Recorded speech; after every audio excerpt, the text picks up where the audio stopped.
जय हिंद, नमस्कार और स्वागत है आप सभी महत्वाकांक्षी छात्र एवं अन्य दर्शकों का ग्रोथ माउंट यूपीएससी के सनदी सेवा एवं अन्य प्रतियोगिता परीक्षा के लिए अति महत्वपूर्ण ऐसी संशोधित संपादकीय विश्लेषण की इस श्रृंखला में मैं हूं आपके साथ ध्रुव जानी। काफ़ी सारे लेखों की बात करते हैं हम लोग इस श्रृंखला के तहत, और ऐसे लेख जो कि हमारी परीक्षा संबंधी ज़रूरियातों को सीधा प्रत्यक्ष रूप से पूर्ण करते हो, और बहुत ही महत्वपूर्ण मुद्दे यहाँ चर्चित होते हैं विविध लेखकों के द्वारा, विविध संशोधकों के द्वारा। उनका काम हम लोग यहाँ आपके सामने रखने का प्रयास करते हैं, और उसमें अगर कोई परीक्षा संबंधी हमें कोई अगर मांग लगे तो हम उसको यहाँ पूर्ण करके आपके सामने रखते हैं, ताकि आपको आपके परीक्षा की तैयारियों के लिए, आपके पाठ्यक्रम के लिए बाहर से जनरल स्टडीज़ को लेकर तैयारी ना करनी पड़े। तो आज भी ऐसे ही एक मुद्दे के ऊपर बात करेंगे। दरअसल मैं बता दूं कि आज संशोधित संपादकीय विश्लेषण के सत्रों में एक ही सत्र में हम लोग बात करेंगे, क्योंकि एक ही मुद्दा है, एक ही लेख है।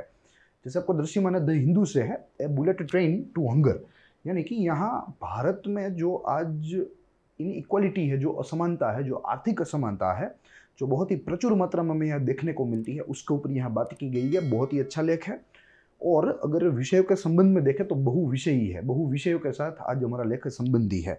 मगर इस चर्चा को शुरू करने से पहले, यह सारी चीज़ों को समझने से पहले हम लोग इस कवर का एनालिसिस कर ले। On the other side as you can see, एक पानी का घड़ा है, एक बाजू शहरी व्यक्ति खड़ा है, एक बाजू ग्रामीण व्यक्ति खड़ा है। देखिए, ग्रामीण व्यक्ति जो है उसका जो नल है वो बहुत ही ऊंचा है, वहीं जो शहरी व्यक्ति है उसका जो नल है वो बहुत ही नीचा है। यानी कि यहाँ संसाधनों को प्राप्त करने के लिए शहरी व्यक्ति को बहुत ही कम मेहनत करनी पड़ती है, कम पुरुषार्थ करना पड़ता है। वहीं जो ग्रामीण व्यक्ति है उसको बहुत ही पुरुषार्थ करना पड़ता है, उनको संसाधन जो है वो मिलते नहीं है, संसाधनों का जो वितरण है वो समानता से नहीं होता है। तो ये बहुत ही अच्छी तस्वीर है, और नीचे भी हमें दृश्यमान है रूरल अर्बन डिवाइड, यानी कि जो वैली आज बन गई है, जो फाट बन गई है, यानी कि जो दरार बन गई है रूरल लोगों के बीच में या रूरल समाज के बीच में और अर्बन समाज यानी कि शहरी समाज के बीच में, वो अपने आप में भारत के लिए, भारत जैसे ऐसे अति तेजी से विकसित होने वाले देश के लिए बहुत ही एक खतरा है, या एक आप समझ लीजिए एक अभिशाप समान है। यहाँ सरकारों को यह समानता बनी रहनी चाहिए, या अगर असमानता है तो वो असमानता कम से कम होनी चाहिए, उसका ख्याल रखना चाहिए। मगर दुर्भाग्यवश स्वाधीनता के बाद आज 75 वर्ष होने जा रहे हैं, मगर फिर भी कोई भी सरकार, यहाँ एक या किसी जो दूसरे राजनीतिक दल की बात नहीं है, मगर यहाँ कोई भी सरकार इसके ऊपर कोई ठोस कदम नहीं उठा सकी, इस चुनौती को या इस समस्या को हटा नहीं सकी। तो देखेंगे पूरी चर्चा में, मगर शुरू करने से पहले हम लोग इस लेख की तस्वीर देखेंगे जो कि आपके सामने है। हिंदू की यह डिजिटल रेप्लिका है, दो लेखों के द्वारा यह लेख लिखा गया है। एक है राजेंद्र नारायणा और दूसरे है दीपा सिन्हा। दोनों ही अध्यापक है और अजीम प्रेमजी यूनिवर्सिटी के साथ जुड़े हुए हैं। बहुत ही अच्छी यूनिवर्सिटी है, इसके साथ अध्यापक के प्राध्यापक के काम में जुड़े हुए हैं, और दोनों राइट टू फूड कैंपेन चला रहे हैं, या उसके सभ्य है, या उसका भाग भी आप कह सकते हैं, राइट टू फूड कैंपेन।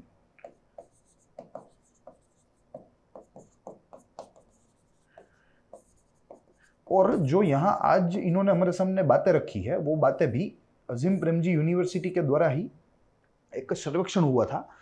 यह सर्वेक्षण का अहवाल है, यहाँ काफ़ी संशोधन दिया हुआ है, काफ़ी सर्वेक्षण हुए हैं जिसे हम सर्वे कहते हैं। तो देखेंगे सारी चीज है।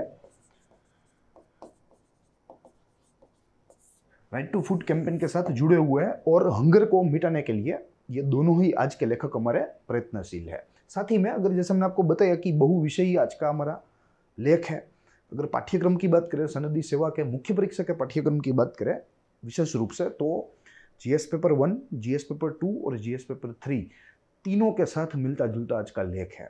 यह एक विशेष संयोग है, आमतौर पे ऐसा होता नहीं है। आमतौर पे कोई किसी एक ही विषय के साथ जुड़ा हुआ हमें लेख मिलता है, मगर आज का जो लेख है वो बहुआयामी है, यानी कि it is a multi dimensional article and it is related to a multiple subjects of mains examination as well.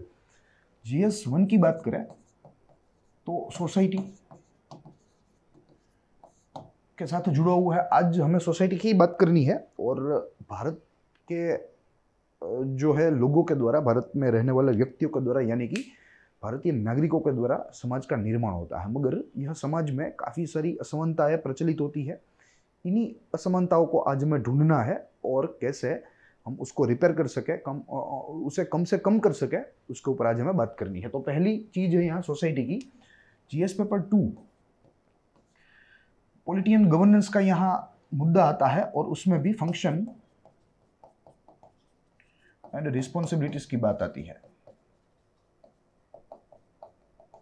Of state.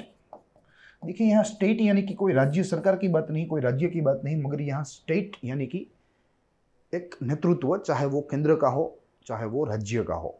तो यहाँ हमें उसी संदर्भ में यह स्टेट को यूज करना है। कोई एक विशेष राज्य की यहाँ बात हम लोग नहीं कर रहे हैं, मगर जो कोई भी सिस्टम है, जो कोई भी एडमिनिस्ट्रेशन है, यहाँ उसकी बात हो रही है। और तीसरा जीएस पेपर 3 इकोनॉमी यानी कि अर्थतंत्र।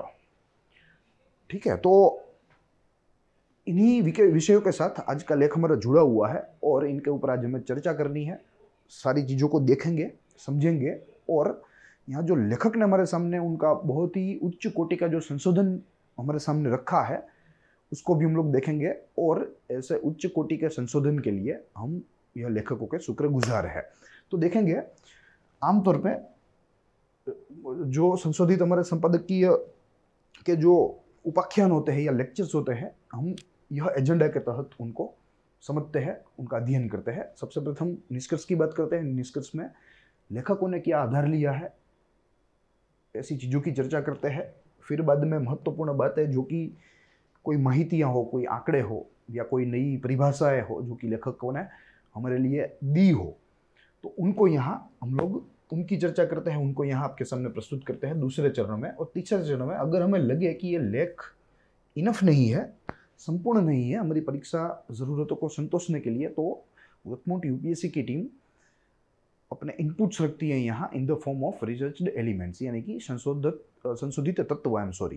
ठीक है, जो कि हमारी परीक्षा के लिए महत्वपूर्ण है। मगर जैसे पिछले कई दिनों से हो रहा है, आज भी ये लेख इतना अच्छा है और इतना संशोधात्मक है, इतनी माहितियाँ दी हुई है, इतने आंकड़े दिए हुए हैं, इतनी तुलनाएं दी हुई है कि हमें हमारा यहाँ इनपुट जो है वो रखने की ज़रूरत नहीं पड़ी। तो आज का सेशन 2 चरणों में होगा। सबसे प्रथम निष्कर्ष की बात करेंगे, उसमें आधार को समझेंगे और वहीं दूसरे में महत्वपूर्ण बातें देखेंगे जो कि लेखक ने हमें बताई है, हमारे लिए थोड़ी जाननी ज़रूरी है, एक अभ्यर्थी के नाते भी सनदी सेवा के, वहीं एक जिम्मेदार नागरिक होने के नाते भी सामान्य रूप में। तो देखेंगे सारी चीज़ें। निष्कर्ष से शुरुआत करेंगे। सबसे प्रथम मुद्दा में देखना है कि जो लॉकडाउन लगा, देखिए यहाँ कोविड को लेकर ये लेख नहीं है, मगर यहाँ कोविड जो है वो आज इतना प्रभावित हो गया है पूरे विश्व में इंक्लूडिंग इंडिया कि कोई भी मुद्दा हम ले, समसामयिक कोई भी मुद्दा ले, चाहे वो अर्थशास्त्र का हो या चाहे वो आप समझ लीजिए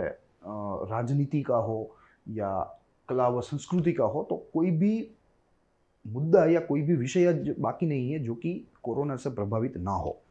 ठीक है, तो आज यहाँ जो सिचुएशन की बात हो रही है, यहाँ जो जिन परिस्थितियों की बात की जाएगी, वो सारी परिस्थितियाँ कोरोना से निर्मित है।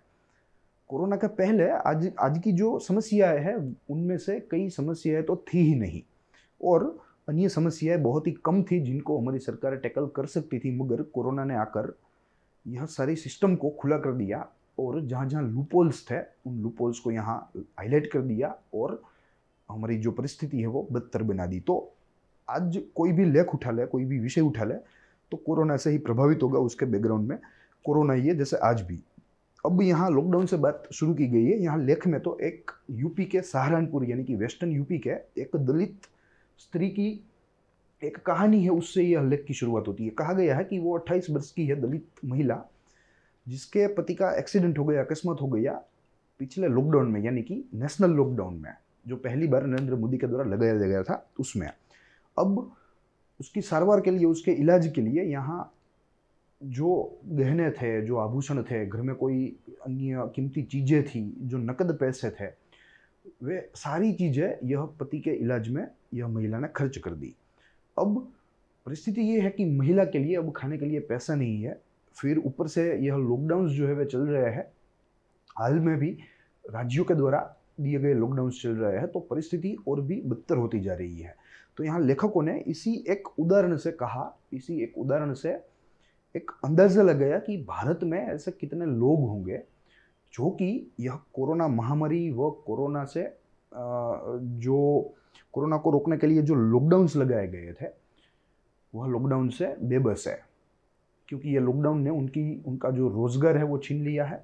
और रोजगार छीनने का सबसे ज़्यादा जो प्रभाव है वो इन्हीं वर्गों के ऊपर पड़ने वाला है, क्योंकि वे लोग डेली वेजेस पर काम करते हैं, जिसे आप देहात कह सकते हैं, जो पूरा दिन काम करके शाम को नकद पैसे लेके अपने घर जाएगा खाने पीने की चीज़ लेके, और तब खाना बनेगा। ऐसे कुटुंब कितने होंगे जिनका रोजगार जो है वो कोरोना की वजह से बर्बाद हो गया है। तो यहाँ सबसे प्रथम मुद्दा ये है कि लॉकडाउन की वजह से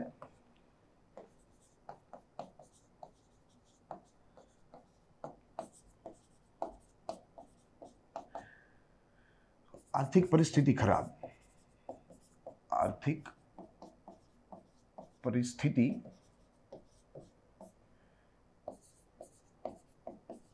खराब।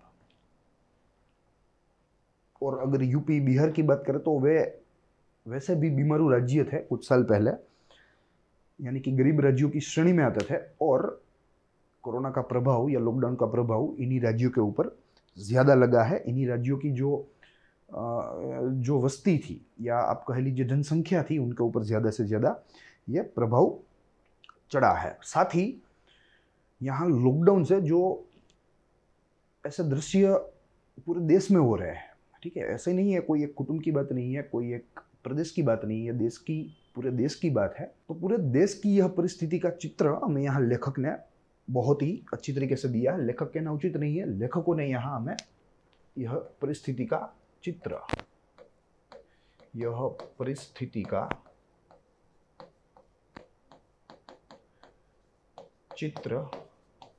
दिया, जो कि हमें समझने में मदद करेगा कि आज भारत कहाँ है और किस प्रकार से भारत जो है वो आर्थिक संकट से गुजर रहा है। प्लस ये पूरा लेख, जैसे मैंने आपको शुरुआत में ही बताया, एक उच्च कोटि का प्रबंध है, बहुत ही यहाँ इंटेंस यानी कि तीव्र रूप से संशोधन किया हुआ है, हमें दिया हुआ है, जो कि हमारे परीक्षा के लिए महत्वपूर्ण साबित हो सकता है। प्लस आज का जो मुद्दा है वो परीक्षा तो ठीक है, मगर बियॉन्ड एग्जामिनेशन भी पूरे भारत की परिस्थिति को देखने समझने के लिए भी बहुत ही मदद रूप है। तो देखेंगे, ये बात रही निष्कर्ष की। अब महत्वपूर्ण बातों में हमें कुछ चीज़ें देखनी है, जिसमें सर्वप्रथम है कि अजीम प्रेमजी यूनिवर्सिटी, ठीक है, उनके द्वारा एक स्टेट ऑफ वर्किंग इंडिया नामक एक अहवाल तैयार किया गया है, और इस अहवाल का यहाँ लेखक ने आधार लिया है। कुछ आंकड़े हैं, कुछ तथ्य है जो मैं आपके सामने रखूंगा, जो कि यह अहवाल से ही हमें प्राप्त हुए हैं। देखिए, कहा गया है कि लेट 2019 से लेट 2020 तक देश में जो लोग संगठित क्षेत्र में काम कर रहे थे, संगठित क्षेत्र यानी कि ऑर्गेनाइज्ड सेक्टर, जो लोग संगठित क्षेत्र में काम कर रहे थे, उनमें से 50% से अधिक 50% प्लस के कर्मचारी लॉकडाउन की वजह से असंगठित क्षेत्र में आ गए, असंगठित क्षेत्र में। तो ये अपने आप में एक बहुत ही गंभीर मुद्दा है, और जैसे आपको मालूम है, भारत की जनसंख्या विश्व में दूसरे पायदान पर है हम लोग, और यह पॉपुलेशन को मैनेज करना वो अपने आप में सिस्टम के लिए चुनौती है। मगर यहाँ अगर सरकार है अपना ध्यान केंद्रित करे, अच्छी तरीके से अपने संसाधन केंद्रित करे और एक अच्छा आयोजन करे, तो ये बात भी मुमकिन है। उसमें कोई असंभवता है वो हमें देखने को नहीं मिलती है। बड़ा ज़रूर है, मगर जो असंभव बात होती है ऐसा नहीं है, बिल्कुल संभव है। साथ ही में यहाँ ये भी कहा गया है कि जो देश में 20% जो बहुत ही गरीब से गरीब कुटुंब थे, यानी कि उसे अंत्योदय कहा जाता है, इंग्लिश में उसे पूरे शब्द पुअर कहा जाता है, तो ऐसे 20% कुटुंबों की आय जो है वो संपूर्ण रूप से खत्म हो गई, जीरो हो गई, शून्य हो गई। 20% पुअरेस्ट ऑफ पुअर कुटुंबों की आय शून्य हो गई, शून्य हो गई। तो ये भी अपने आप में एक बहुत ही गंभीर मुद्दा है। अब ये ऐसे लोग हैं जिनको पूरे 24 घंटे में एक वक्त भी रोटी नसीब नहीं होती, एक वक्त भी वे पेट भरकर खाना नहीं खाते, ठीक है। और ऐसे भी आंकड़े हैं, आज ही चर्चा करने वाले हैं, मगर यहाँ एक हमें ख्याल रखना चाहिए कि ये हमारा देश है और इस देश में जो जनसंख्या है उसका अधिकांश भाग गरीबी में रहता है, या आप कह लीजिए कि गरीबी रेखा से नीचे रहता है। जो तामझाम हम लोग देख रहे हैं वो मात्र और मात्र शहरों तक सीमित है, शहर में भी विशेष क्षेत्रों के साथ सीमित है।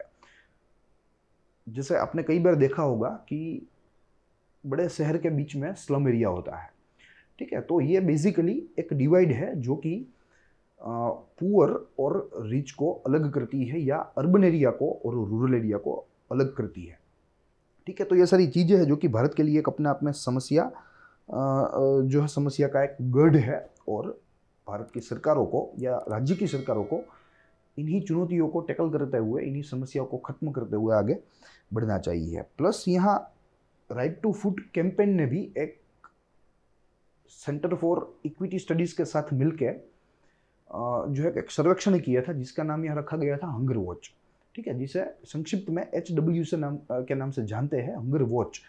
और यह हंगर वॉच का एक ही उद्देश्य था कि जो आज मार्जिनल, जो सीमांत वर्ग है हमारे भारत में, जैसे कि जो देहात मजदूर होते हैं, जो डेली वेजेस के ऊपर काम करते हैं, या आप समझ लीजिए कि जो महिलाएं होती है वो अपने एक हाथ से पूरा कुटुंब चलाती है, वो कमाती भी है, घर का काम भी करती है, कोई और कमाने वाला नहीं है, तो ऐसे कुटुंब भी यहाँ शामिल किए गए हैं, उनका भी यहाँ सर्वेक्षण हुआ है। साथ ही में ऐसे लोग जो वृद्ध अवस्था में है और उनको रखने के लिए कोई है नहीं, उनका ख्याल रखने के लिए कोई नहीं है, अकेले है, उनका भी यहाँ ख्याल रखा गया है, यानी कि उनका ध्यान रखा गया है इस सर्वेक्षण में। और साथ ही में ऐसे लोग जो अकेले हैं और साथ में किसी शारीरिक खामी वाले हैं, ठीक है। तो ये सारे लोगों को आमतौर पे ये सारी सीमांत जो है, ये सारे सीमांत कुटुंब है, आर्थिक रूप से अगर देखें तो दे आर मार्जिनलाइज्ड फैमिलीज, तो इनके ऊपर फोकस किया गया और देखा गया कि इनके ऊपर क्या असर हुई है, क्या इनको खाना मिल रहा है, क्या इनकी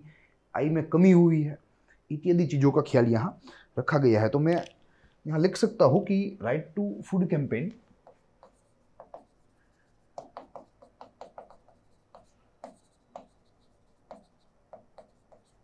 एंड सेंटर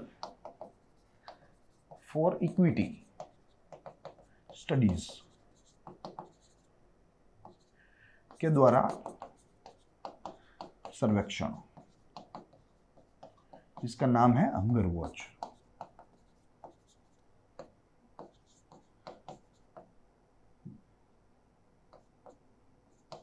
इस सर्वेक्षण में यही देखा गया कि क्या इनको खाना पर्याप्त प्रमाण में, पर्याप्त मात्रा में मिलता है या नहीं मिलता है। और लगभग 11 राज्य वो 4000 कुटुंबों का सर्वे यहाँ हुआ है, यानी कि 4000 कुटुंब जो कि 11 राज्यों में फैले हैं, भारत के अलग अलग कोनों में, वहाँ से ये सैंपल उठाया है और ये अंदाज लगाने का प्रयास किया है कि आज भारत की परिस्थिति वास्तविक रूप से क्या है। देखिए यहाँ अब इस अहवाल की बात करें तो 2 विभाग हम लोग कर देंगे, एक विभाग रहेगा रूरल और एक विभाग रहेगा अर्बन, ठीक है। रूरल यानी कि ग्रामीण, वो अर्बन यानी कि शहरी विस्तार। अब सबसे प्रथम अगर अर्बन की बात करें तो यहाँ कहा गया है कि अर्बन एरिया में जो गरीब लोग रहते हैं या गरीब कुटुंब रहते हैं, उनमें से 50% कुटुंब की आय कम हो गई। कितनी हो गई? 50%। जो पहले 100 रुपए कमाते थे ये कुटुंब, प्रत्येक कुटुंब की बात है यहाँ, अगर पहले 100 रुपए कमाते थे तो आज वे मात्र और मात्र 50 ही घर पर ला सकते हैं कमा के, ठीक है। तो ये परिस्थिति है। अब अगर रूरल एरिया की बात करें तो यहाँ आय कम तो हुई है, आय कम हुई, मगर 67% अभी भी है। अभी है, यानी कि कम हुई है वो हुई है 1/3।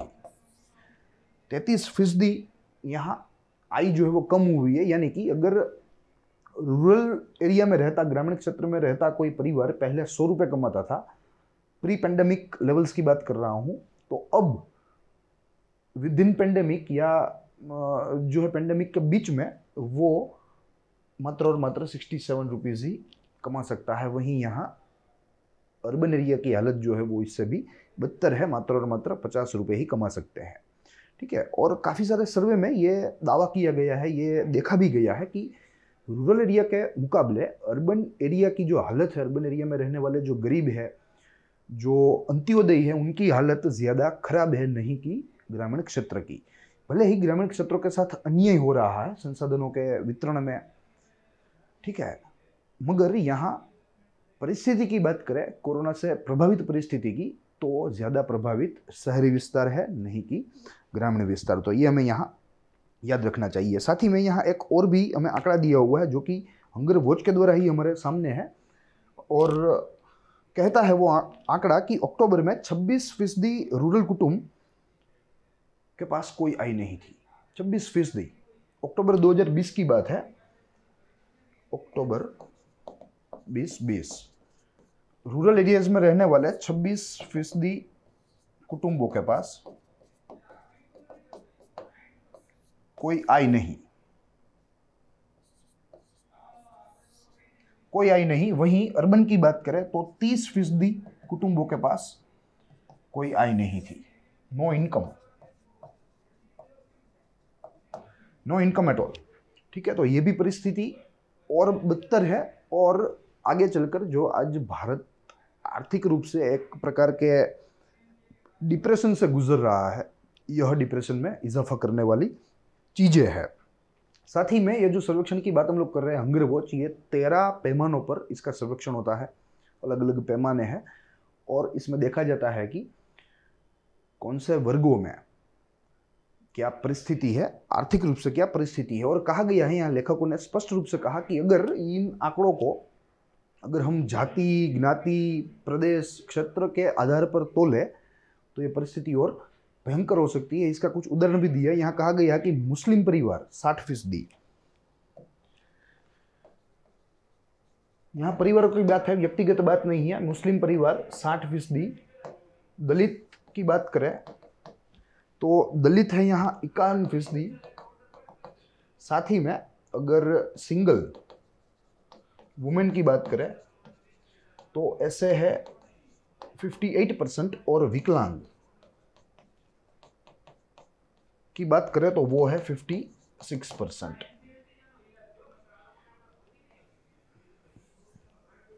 ठीक है, तो यही सारे कुटुंब है जो कि सर्वेक्षण बोलता है कि इतने कुटुंबों को रात को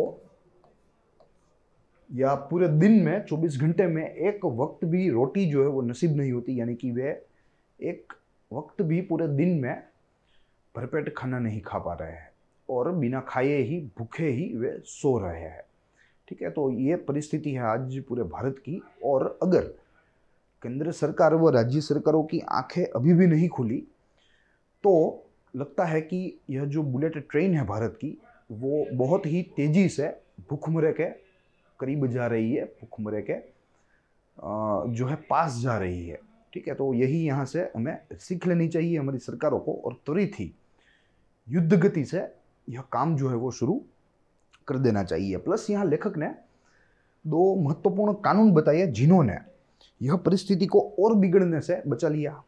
क्योंकि अगर आज जो हम लोग 50% का आंकड़ा देख रहे हैं, या आप समझ लीजिए कि 67% का आंकड़ा देख रहे हैं आय में, ग्रामीण क्षेत्र की आय में, और वहीं अर्बन क्षेत्र की आय में हम लोग 50% का आंकड़ा देख रहे हैं, तो अगर ये 2 स्कीम नहीं होती तो यहाँ लेखक को लगता है कि परिस्थिति जो है वो और बदतर होती, और ये जो आंकड़े हैं वो और भी नीचे जा सकते थे। नेमली यहाँ 2 स्कीम है। सबसे प्रथम NFSA यानी कि नेशनल फूड सिक्योरिटी एक्ट, और दूसरा है Mahatma Gandhi National Rural Employment Guarantee Act. ठीक है, जो कि पहले नरेगा के नाम से जानी जाती थी, फिर बाद में इसमें इसके आगे महात्मा गांधी जी का नाम हमने जोड़ दिया।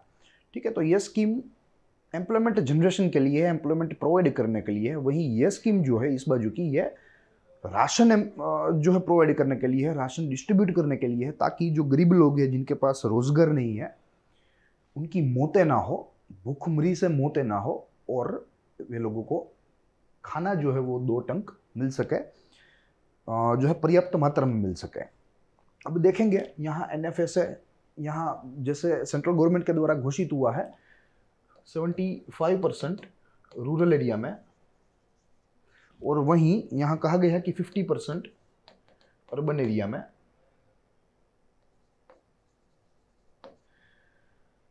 सरकार जो है वो अगले कुछ महीनों तक राशन देगी। इनमें प्रति व्यक्ति 5 किलो राशन सब्सिडाइज्ड रेट में देने का सरकार ने ऐलान किया है, और सरकार देगी भी। मगर ये ऐलान दरअसल NFS के तहत नहीं है, मगर ये ऐलान है प्रधानमंत्री गरीब कल्याण योजना के तहत, जो कि लॉकडाउन से उभरने के लिए नरेंद्र मोदी की सरकार ने यह अभियान चालू किया था, जिसमें गरीबों का ध्यान विशेष रूप से रखा जाएगा, ताकि रोजगार होने का प्रभाव जो उनको ज़्यादा से ज़्यादा होने वाला है वो कम से कम हो। इसलिए यहाँ अकॉर्डिंग टू प्रधानमंत्री गरीब कल्याण योजना, this households are entitled to get food grains, ताकि इनके ऊपर ज़्यादा से ज़्यादा प्रभाव कम हो सके और ये कम से कम प्रभावित हो। ठीक है, तो ये सारी बात है। साथ ही में यहाँ 5 किलो फूड ग्रेन और 1 किलो पल्सेस, ये दोनों मुफ्त में बांटे जाते हैं। अन्न अंत्योदय स्कीम के तहत, अन्न अंत्योदय योजना के तहत, जो poorest of the poor family है जिसका जिक्र मैंने किया, जो मिनिमम जो आय का जो दर है, ठीक है, जो थ्रेशोल्ड है, मिनिमम वेज थ्रेशोल्ड, उनसे भी नीचे ये लोग कमाते हैं, इनसे उनसे भी नीचे इनकी आय है। ठीक है, एक कमिटी के द्वारा यहाँ एक नाप दिया हुआ था, और according to that 375 rupees per day ये मिनिमम वेज रेट है, मिनिमम वेज रेट। ठीक है, अगर इससे नीचे आप कमाते हो तो आप गरीबी की श्रृंखला में शामिल किए जाओगे, आप गरीब गिने जाओगे।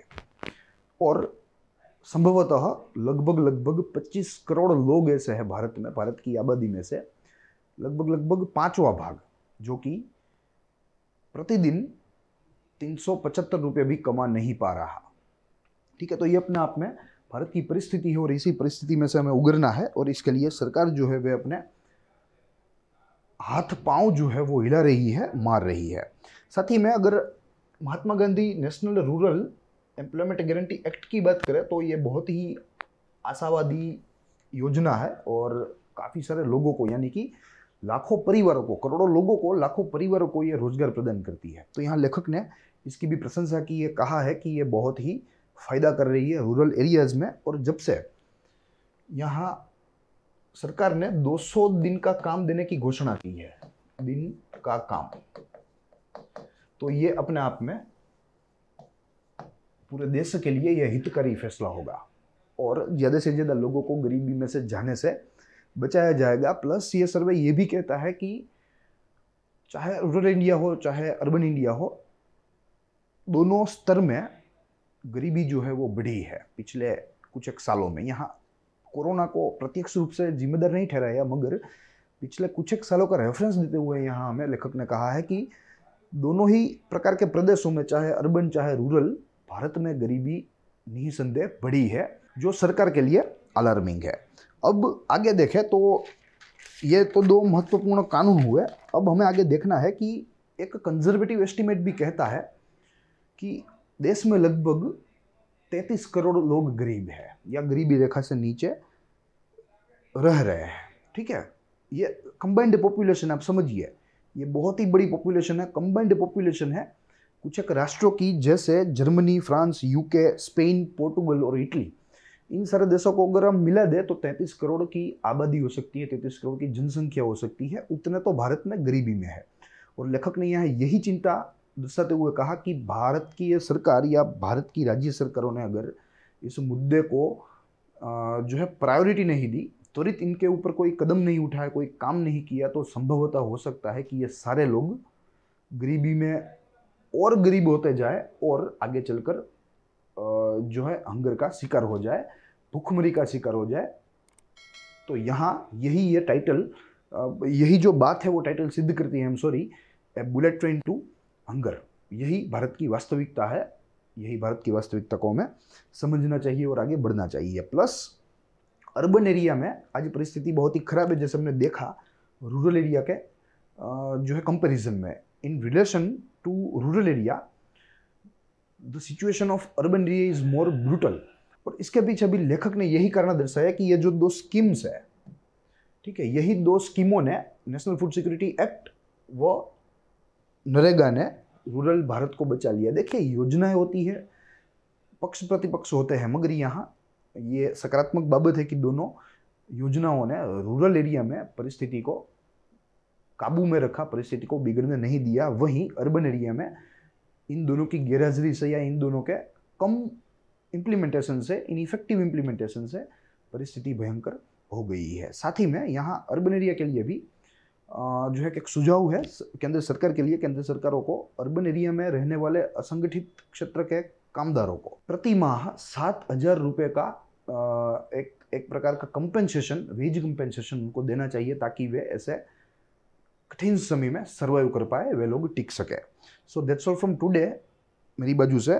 I hope you enjoyed the lecture. आप लोग फीडबैक भी दे सकते हैं हमें कमेंट सेक्शन में, वी वेलकम यू। साथ ही में आपके किसी भी प्रकार के डाउट हो जनरल स्टडीज़ को लेकर, आज के मुद्दे को लेकर या अन्य किसी जनरल स्टडीज़ के मुद्दे को लेकर, तो आप निसंदेह हमें पूछ सकते हैं, हमारी तरफ से आपको जवाब दिया जाएगा। तो आज इतना ही, हम लोग मिलेंगे कल संशोधित संपादकीय विश्लेषण के अन्य सत्रों में नए संपादन, नए संशोधन व नए विश्लेषण के साथ। तो तब तक के लिए देखते रहिए ग्रोथ माउंट यूपीएससी।